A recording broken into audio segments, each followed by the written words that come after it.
Hello all. In this session, we are going to see the different studios available when you log in into a Pega application. One is Dev Studio. Earlier it was called as Designer Studio. So wherein you have the App Explorer, you can search the rules over here. You can launch other portals. You can create rules or you can run a case type if one is defined in your application rule. Next one is App Studio. Earlier it was called as Pega Express. This App Studio is generally for business analysts,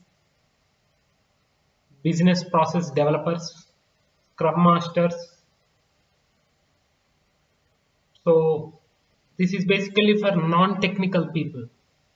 So they can also create some columns, they can also configure sections, they can also send an email, they can also do some configurations. Admin Studio is generally for the server management people.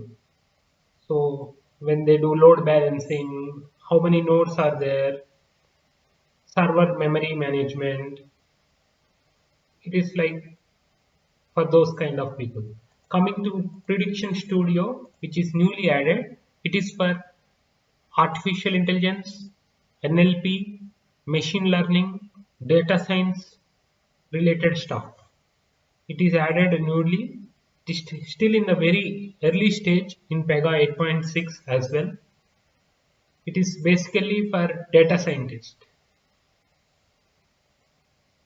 Hope you loved this short video. Do subscribe to our channel and we are going to teach you everything about Pega end to end. Be it how to configure rules, how to call rules, how to debug, what are the debugging tools available in Pega platform, what are the performance analysis tools available in Pega, how to configure each and every rule. For example, if you take any section, we would be explaining you each and every tab, each and every function or most frequently used tabs, functions, settings, configurations. Do subscribe to our channel and stay tuned. Thank you.